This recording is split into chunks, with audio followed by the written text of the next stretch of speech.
नेपाल में क्या हुआ था? हिंसा नहीं शुरू हुई थी, शांतिपूर्वक आंदोलन चल रहा था, पुलिस ने गोली चलाई, गोली किसी के सीने पे लगी, किसी के सर पे लगी, इससे आंदोलन हिंसक हुआ। सुप्रीम कोर्ट में आग लगा दी, पार्लियामेंट में आग लगा दी, वित्त मंत्री को सड़क पर दौड़ा दौड़ा के मार रहे थे, एक्स पीएम को तो पानी की नहर में मार रहे थे, वो पानी में भागा, उसको पानी के अंदर घुस के मारा, फिर बाहर आके वो हाथ जोड़ रहा है। एक्स पीएम की वाइफ को जिंदा जला दिया, हॉस्पिटल गई ट्रीटमेंट के लिए, उनकी डेथ हो गई।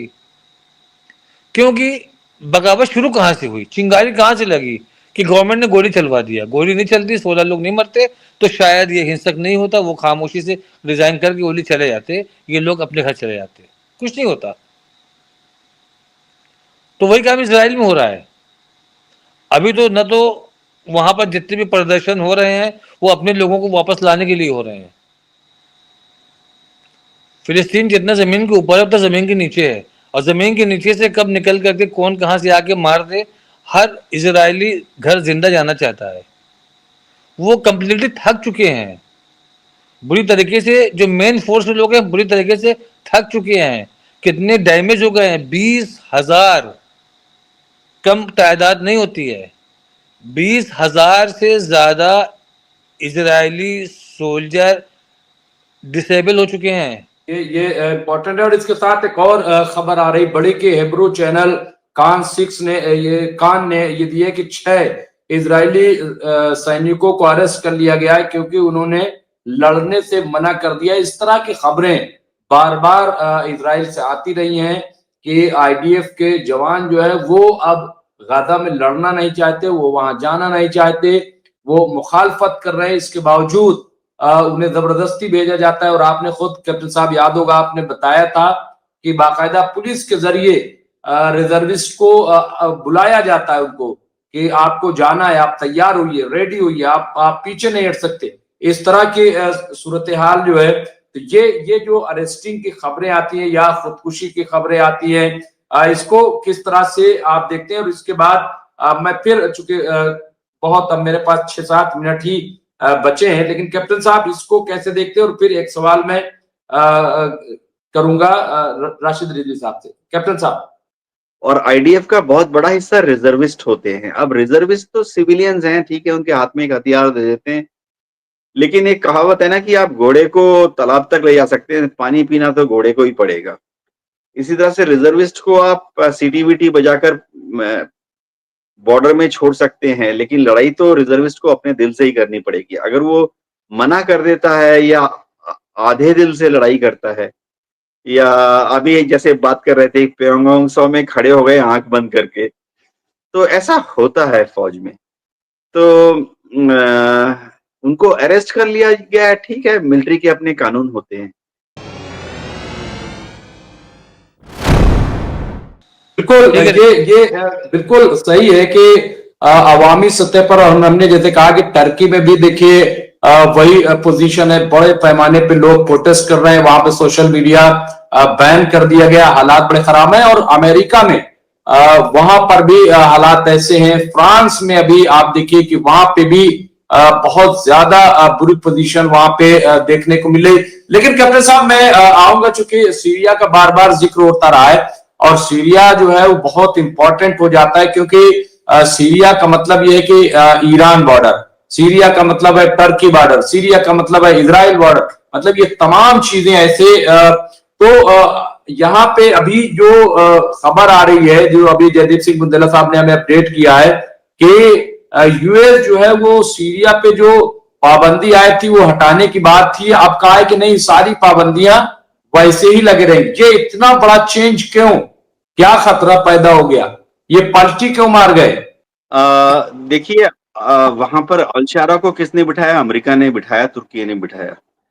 तो ये जो गोलानी साहब हैं, ये जानते हैं कि अगर तुर्की उनको हेल्प करता रहेगा, अमेरिका उनको हेल्प करता रहेगा, तो दमिश्क पर उनकी कुर्सी बरकरार है। बदले में तुर्की क्या चाहता है, बदले में अमेरिका क्या चाहता है कि गोलानी जो है, अल-शारा गोलानी एकदम उनके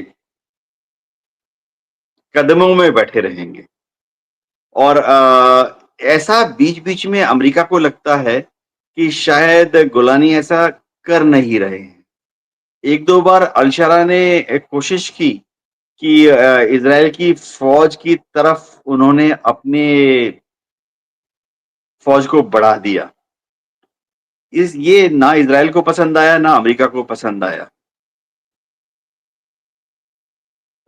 सीरिया के ताल्लुक जो हैं वो ज़ाहिर बात है तुर्की के साथ थोड़े अजीब से हैं। अ, जब शुरुआती दौर में बशर अल-अस्साद के खिलाफ अटैक्स चालू हुए तो सारा जो रसद आया था वो गोलानी फोर्सेस को सब तुर्की से ही आया, तुर्की के रास्ते से ही आया था। तो तुर्की भी उम्मीद कर रहा है कि बशर अल-अस्साद के जाने के बाद अब अल-शरा जो हैं वो तुर्की के साथ मीठा-मीठा व्यवहार करेंगे। लेकिन वो रिस्पॉन्स शायद उनको मिल नहीं रहा। तो इसलिए थोड़ा-सा प्रेशर डाला जा रहा है ये बोल के कि हम सैंक्शन फिलहाल उठाएँगे नहीं। लेकिन ये समझना पड़ेगा कि क्या सैंक्शन लग रहे हैं और क्या सैंक्शन नहीं हटाए जा रहे हैं। एक सैंक्शन जो सीरिया चाहता है हमेशा से कि उसके यहाँ से ऑयल, गैस जो कुछ जा रहा है उसके एक्सपोर्ट को ना रोका जाए। पाइपलाइन्स जो जा रही हैं, पंपिंग स्टेशंस को ना रोका जाए। उतना तो मान लिए हैं अमेरिका क्योंकि एनर्जी रिक्वायरमेंट यूरोप की है, एनर्जी रिक्वायरमेंट तुर्की की है। तो ये एक टेम्परेरी दबाव डालने का तरीका है, जिस तरह से डोनाल्ड ट्रम्प ने भारत के ऊपर भी 25 और 25-50 लगा दिया है। इस तरह के दबाव डाले जाते हैं, हटाए जाते हैं। हर 15-15 दिन में चेंज हो जाते हैं। जी, डॉक्टर रिजवी? ये इम्पोर्टेंट है। और इसके साथ एक और खबर आ रही बड़ी कि हेब्रू चैनल कान ने ये दिए कि 6 इजरायली सैनिकों को अरेस्ट कर लिया गया है क्योंकि उन्होंने लड़ने से मना कर दिया। इस तरह की खबरें बार बार इजराइल से आती रही हैं कि आईडीएफ के जवान जो है वो अब गाजा में लड़ना नहीं चाहते, वो वहां जाना नहीं चाहते, वो मुखालफत कर रहे हैं। इसके बावजूद उन्हें जबरदस्ती भेजा जाता है। और आपने खुद कैप्टन साहब याद होगा आपने बताया था कि बाकायदा पुलिस के जरिए रिजर्विस्ट को बुलाया जाता है उनको कि आपको जाना है, आप तैयार होइए, रेडी होइए, आप पीछे नहीं हट सकते। इस तरह की सूरत हाल जो है, तो ये जो अरेस्टिंग की खबरें आती हैं या खुदकुशी की खबरें आती हैं, इसको किस तरह से आप देखते हैं। और इसके बाद मैं फिर चूंकि बहुत अब मेरे पास 6-7 मिनट ही बचे हैं, लेकिन कैप्टन साहब इसको कैसे देखते हैं। और फिर एक सवाल मैं करूंगा राशिद रिजवी साहब से। कैप्टन साहब। हाँ, बीच-बीच में खबरें आती हैं कि इज़राइल की आईडीएफ जो है उसका मोरल बहुत लो है। ऐसा हो सकता है क्योंकि आईडीएफ का बहुत बड़ा हिस्सा जो है वो परमानेंट फौजी होते हैं, तो वो भी थक चुके हैं। 2 साल तक कोई फौजी भी नहीं लड़ सकता। और आईडीएफ का बहुत बड़ा हिस्सा रिजर्विस्ट होते हैं। अब रिजर्विस्ट तो सिविलियंस हैं, ठीक है, उनके हाथ में एक हथियार दे देते हैं। लेकिन एक कहावत है ना कि आप घोड़े को तालाब तक ले जा सकते हैं, पानी पीना तो घोड़े को ही पड़ेगा। इसी तरह से रिजर्विस्ट को आप सीटी-वीटी बजाकर बॉर्डर में छोड़ सकते हैं, लेकिन लड़ाई तो रिजर्विस्ट को अपने दिल से ही करनी पड़ेगी। अगर वो मना कर देता है या आधे दिल से लड़ाई करता है या अभी जैसे बात कर रहे थे प्योंगयांग सौ में खड़े हो गए आंख बंद करके, तो ऐसा होता है फौज में। तो उनको अरेस्ट कर लिया गया है, ठीक है, मिलिट्री के अपने कानून होते हैं। 3 लाख की फौज में 6 लोग 600 लोग या 6000 लोग ढीले निकल सकते हैं। मैं 34 साल फौज में था। मेरे नीचे कभी 100 कभी 300 और लास्ट में मेरे नीचे 550 लोग काम करते थे। हमें पता तो रहता था कि ये 550 में से ये 7, 8, 9, 10, 11 लोग जो हैं ये मकरपंती करते हैं, ढीले हैं। तो ठीक है, हम उनको जेल में नहीं डालते थे, उनको ऐसी जगह में इस्तेमाल कर लेते थे जहां उनका ढीलापन या उनकी मकरपंती काम में आ जाए। ठीक है। जी, डॉक्टर रिजवी? लेकिन वहां तो सिचुएशन ये है कि उनको लग रहा है कि कहीं अगर ऐसा न किया तो और लोग ना सामने आ जाएं और कहीं ऐसा ना हो कि पूरा मामला ही पलट जाए। ये खौफ है। दरअसल मुझे जो लग रहा है वो ये कि नेतन्याहू बुरी तरह से डरे हुए हैं और डर में इंसान जो है वो मतलब बगैर सोचे समझे भी कदम उठा लेता है। जयदीप सिंह मुंदेला साहब ने एक और अपडेट दी है। हार्डिस के मुताबिक कतर यूएई पर दबाव बना रहा है कि वो इजरायली एम्बेसी को बंद कर दे। ये जो तिल अबीब में है उसको फौरन बंद कर दे। अब इस पर ये खबर आई कि कतर की जो रिक्वेस्ट है यूएई ने गहराई से उसे सुना है और कहा है कि चंद दिनों में हम इस पे फैसला लेंगे। ये कहा जा रहा है। और इसके अलावा एक और स्टेटमेंट आई यूएई का विदेश मंत्रालय जो है वजारत खारजा, उसने कहा कि गल्फ के किसी भी स्टेट पर हमला गल्फ सिक्योरिटी सिस्टम पर हमला माना जाएगा। उसे ये नहीं कहा जा सकता कि हमने तो उनको टारगेट किया, नहीं, वो हम पे ही हमला। ये विदेश मंत्रालय की तरफ से आया है। और ये कैप्टन शमशाद साहब ने, हालांकि हम लोग बात नहीं कर पाए, देखिए बहुत इंपॉर्टेंट बात थी कि यूएनओ के जो वर्कर्स हैं, क्योंकि आपको याद होगा जब अभी यमन पे अटैक हुआ था तो 11 यूएनओ के अरकान को उन्होंने अरेस्ट किया था और उन पर ये इल्जाम लगाया था कि इन्होंने ही जासूसी की है और ये जासूसी करते हैं। तो ये जो कैप्टन शमशाद आलम ने कहा था कि हमें इन्हें डिसॉल्व कर देना, इन्हें बंद कर देना चाहिए क्योंकि ये किसी काम के नहीं सिवाय जासूसी के। ये बहुत बड़ा इल्जाम है, मैं समझता हूँ बहुत चौंकाने वाली बहुत बड़ी बात है। राशिद रिजवी साहब, ये बहुत शॉर्ट में, चूंकि ज्यादा वक्त नहीं है, एक और उन्होंने, हालांकि हम कैप्टन शमशाद आलम साहब ने हमारी डिबेट सुनी होगी कि खतरा कौन किसके लिए है, ये Hamas, Houthi, Qatar, Lebanon, Syria, Iran, Israel के लिए खतरा है या इजराइल मिडिल ईस्ट के लिए खतरा है। तो इस पे हमने चर्चा की है। लेकिन इस वक्त जो इम्पोर्टेंट बहुत शॉर्ट में जो बात सामने आई है तो ये कि क्या कतर जो है वो एम्बेसी बंद, वो यूएई एम्बेसी अपनी बंद करेगा, क्या इतनी जुर्रत दिखाएगा? जो बयान आया उसको कैसे आप देखते हैं? और फिर हम जो यूएनओ के बारे में उस पर मैं कैप्टन साहब से एंडिंग कमेंट के तौर पे लूंगी।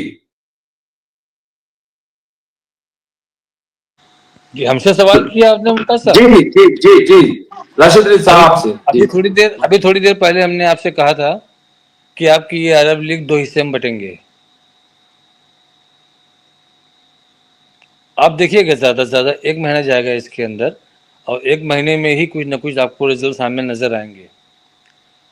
और जो आज कतर ये बोल रहा है कि किसी भी एक देश के ऊपर हमला मतलब पूरे ओआईसी पे हमला, तो क्या यह सीरिया और इराक ओआईसी का पार्ट नहीं था?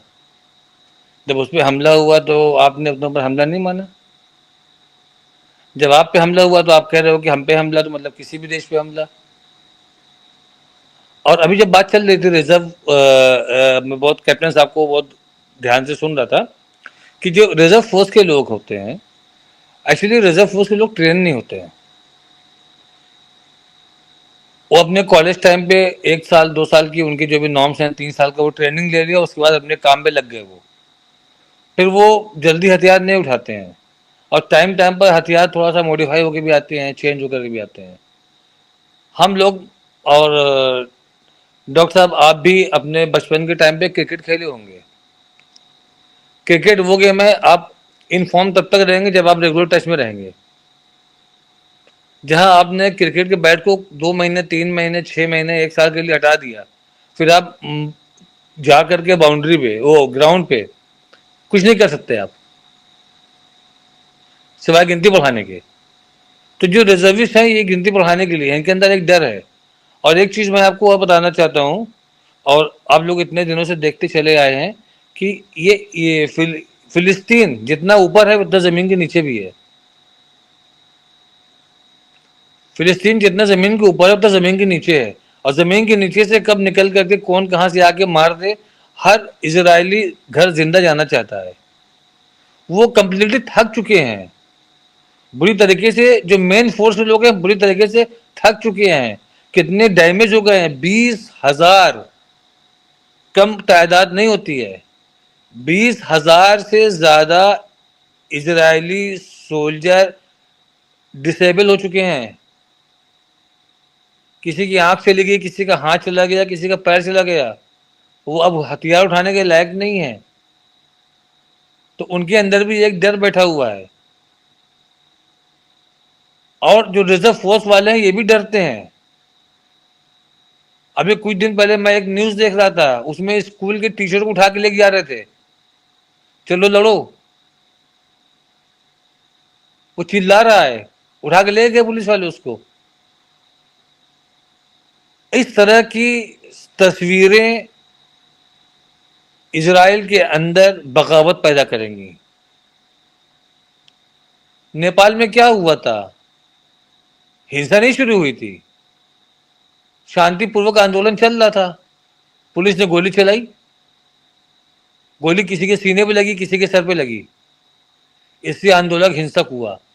सुप्रीम कोर्ट में आग लगा दी, पार्लियामेंट में आग लगा दी, वित्त मंत्री को सड़क पर दौड़ा दौड़ा के मार रहे थे, एक्स पीएम को तो पानी की नहर में मार रहे थे। वो पानी में भागा, उसको पानी के अंदर घुस के मारा, फिर बाहर आके वो हाथ जोड़ रहा है। एक्स पीएम की वाइफ को जिंदा जला दिया, हॉस्पिटल गई ट्रीटमेंट के लिए, उनकी डेथ हो गई। क्योंकि बगावत शुरू कहां से हुई, चिंगारी कहां से लगी कि गवर्नमेंट ने गोली चलवा दिया। गोली नहीं चलती, 16 लोग नहीं मरते, तो शायद ये हिंसक नहीं होता, वो खामोशी से रिजाइन करके गोली चले जाते, ये लोग अपने घर चले जाते, कुछ नहीं होता। तो वही काम इसराइल में हो रहा है। अभी तो न तो वहां पर जितने भी प्रदर्शन हो रहे हैं वो अपने लोगों को वापस लाने के लिए हो रहे हैं, सरकार उसको कंट्रोल करके बैठी हुई है। सरकार उनके ऊपर कोई हिंसक वो कार्रवाई नहीं कर रही है, बस पुलिस खड़ी हो जाती है उनके सपोर्ट में। ठीक है, होगा, बात चल रही है, होगा, बात चल रही है। जब बात करीब आती है, लगता है नेतन्याहू को कि ऐसा ना हो कि संधि हो जाए, सारे लोग आ जाएं, मसला खत्म हो जाए, युद्ध करने की वजह न रहे, वो एक नया काम कर देता है, युद्ध करने की एक वजह वो बना देता है, फिर इंगेज कर ले आता है वो। 2 साल से आप वही तो देख रहे हैं, ईरान पे इस तरीके से हमला करना अननेसेसरी, बिना किसी ऑथेंटिक रिपोर्ट के। अच्छा, ऑथेंटिक रिपोर्ट थी तो वो यूएनएससी की जिम्मेदारी थी वो क्या एक्शन ले। आप कौन होते हो? बिल्कुल। हमारे घर में अगर बंदूक रखी हुई है तो पुलिस आके पकड़ेगी, वो देखेगी कि उसका लाइसेंस है कि नहीं है। हमारे पड़ोसी को क्या राइट है कि मेरे घर में आग लगा दे और ये कहते इनके यहाँ बंदूक रखी है, खतरा इस समाज के लिए है। बिल्कुल, ये उसकी तानाशाही, उसकी गुंडागर्दी है। अमेरिका का पूरा सपोर्ट है। और बिल्कुल ये सही कह रहे हैं कि, और इसी पे हम लोग बात भी करते हैं कि अमेरिका जो है वो तय कर रहा है। और यूएनओ की एक रिपोर्ट आई थी, हालांकि यूएनओ की रिपोर्ट से मैं बहुत ज्यादा नहीं, लेकिन उन्होंने कहा था दुनिया तानाशाही की तरफ बढ़ रही है। नसीरुद्दीन साहब ने लिखा है कि यूएनओ जांच की बात कर रहा है, नेतन्याहू तो खुद कह रहा है कि वो और आगे इस तरह का करेगा, आगे और करेंगे, साफ बोल रहा है। तो फिर जांच और ये सब बातें बेमानी है।